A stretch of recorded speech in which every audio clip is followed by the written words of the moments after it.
Olá, Brasil. Palavra Plenitude chegando mais uma vez até você. Hoje nós foi intercessão hoje lá na igreja. Foi bênção. Amanhã vai ser o culto da família com celebração de ceia.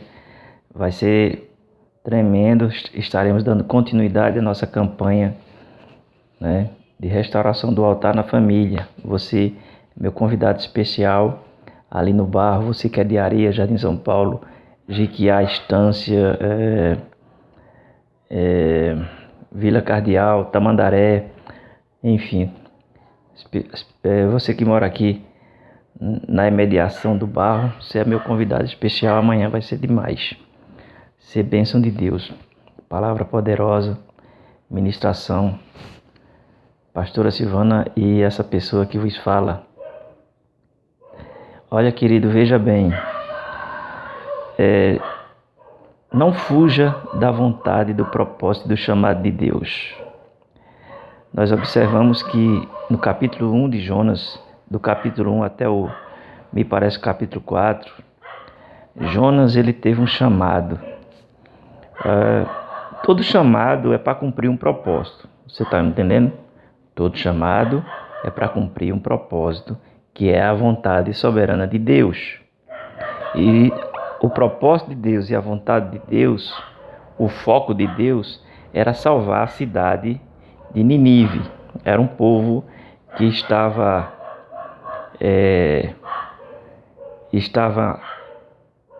totalmente desviado daquilo que é a vontade de Deus.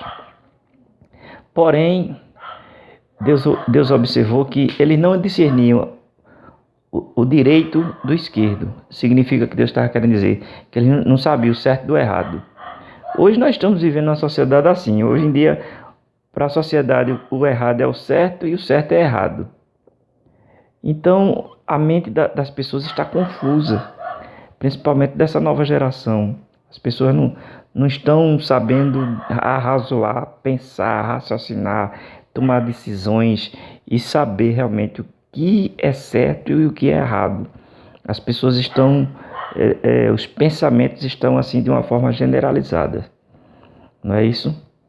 Então Nínive era uma cidade que vivia em iniquidade, mas que Deus, pela sua compaixão e misericórdia, o seu propósito era salvar aquela cidade, era trazer a sua presença àquela cidade.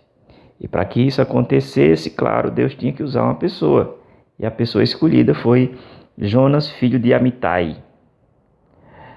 E ele disse para Jonas claramente: Jonas, vai na cidade de Nínive e apregoa contra ela, dizendo que a sua iniquidade tem subido a mim. Mas a vontade de Deus era justamente de transformar aquela cidade, de libertar aquela cidade, de dar uma chance, uma oportunidade para aquela cidade. E aí o que aconteceu? Aquela cidade, ela tem um histórico de muito tempo. O povo era muito violento. Quando eles pegavam os seus inimigos, eles cegavam os olhos, cortavam as mãos, cortavam os pés. Cortavam as mãos para eles não pegar mais em espada, e os pés, com certeza, para evitar de que a pessoa guerreasse, enfim. Eles furavam os olhos, cegavam as pessoas. E Jonas, vendo esse histórico daquele povo tão belicoso, tão mau, tão iníquo, ele temeu de ir para aquela cidade como um profeta levar a mensagem de Deus. Ele se desviou do propósito. Ele comprou a passagem, até que ele foi, né? Ele foi. Mas aí ele se desviou do propósito, ele se desviou da vontade de Deus, daquilo que Deus havia estabelecido para a vida dele. Foi o que aconteceu. Ao invés dele comprar a passagem para Nínive, ele comprou a passagem para Tarso, que era um lugar totalmente oposto. É tipo assim, em vez dele ir para a direita, ele foi para a esquerda. Oposto. E aconteceu que muitas vezes acontece isso na vida da pessoa.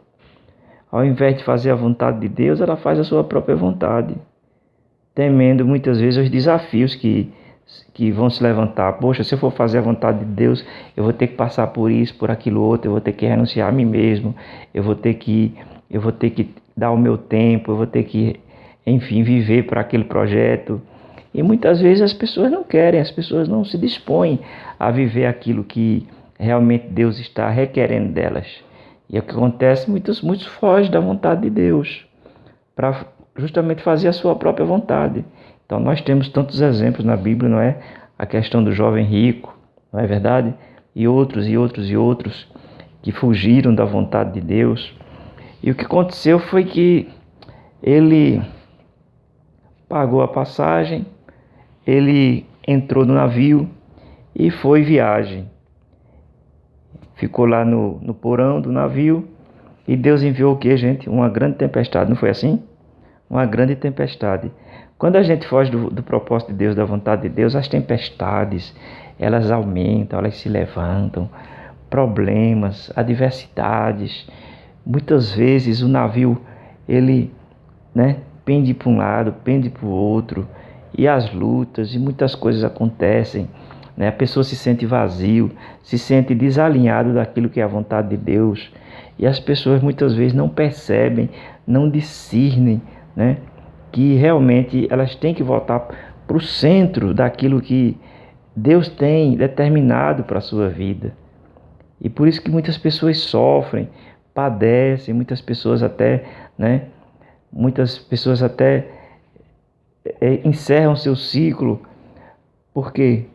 Porque elas resistiram àquilo que é a vontade de Deus para a sua vida, que é o propósito de Deus para a sua vida.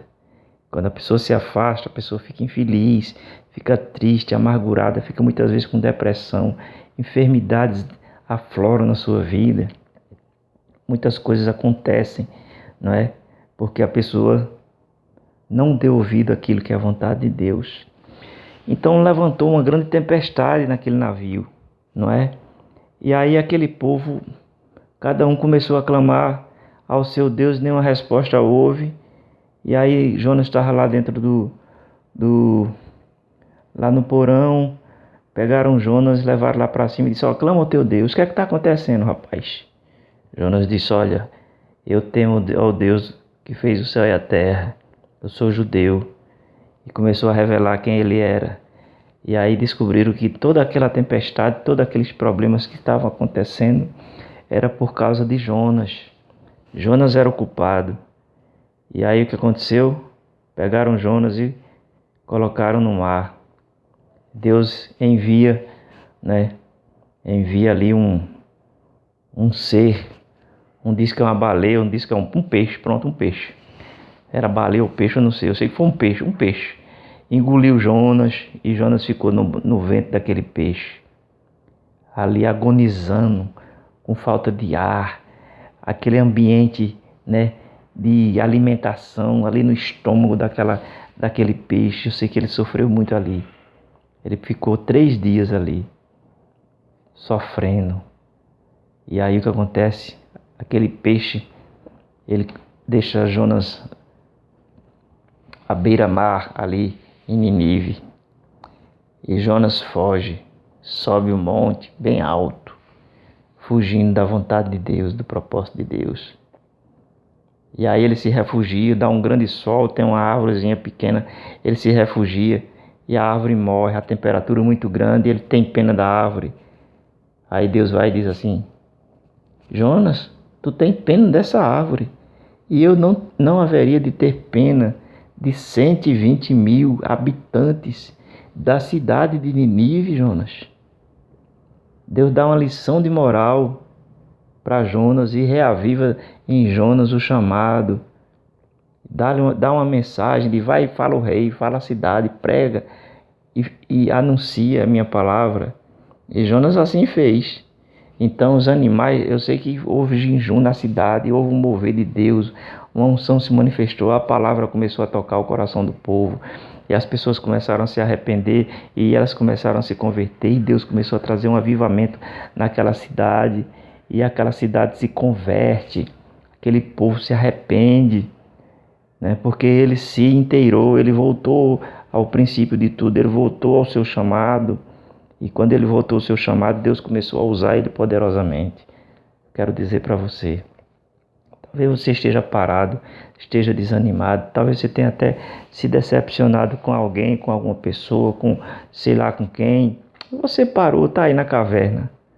Quero dizer para você, saia da caverna com o propósito, a vontade de Deus. Porque só assim você vai ser feliz, só assim você vai ser realizado, conquistando para o reino, fazendo a vontade de Deus. Se você não estiver no centro da vontade de Deus, você não vai ser uma pessoa feliz, completa. Volte para o centro da vontade de Deus. É isso que Deus tem para a tua vida. É isso que Deus tem para o teu ministério. É isso que Deus quer fazer. É isso que Deus quer realizar. Levantar você, colocar a palavra dele na tua boca, para você manifestar o reino de Deus. E Deus, com certeza, tem muitas coisas para fazer, muitas almas para libertar, muitas vidas para transformar. E você será um canal de Deus para que os propósitos dele se cumpram. E vai ser tremendo, extraordinário, se assim você se conscientizar e você se levantar para fazer a vontade de Deus.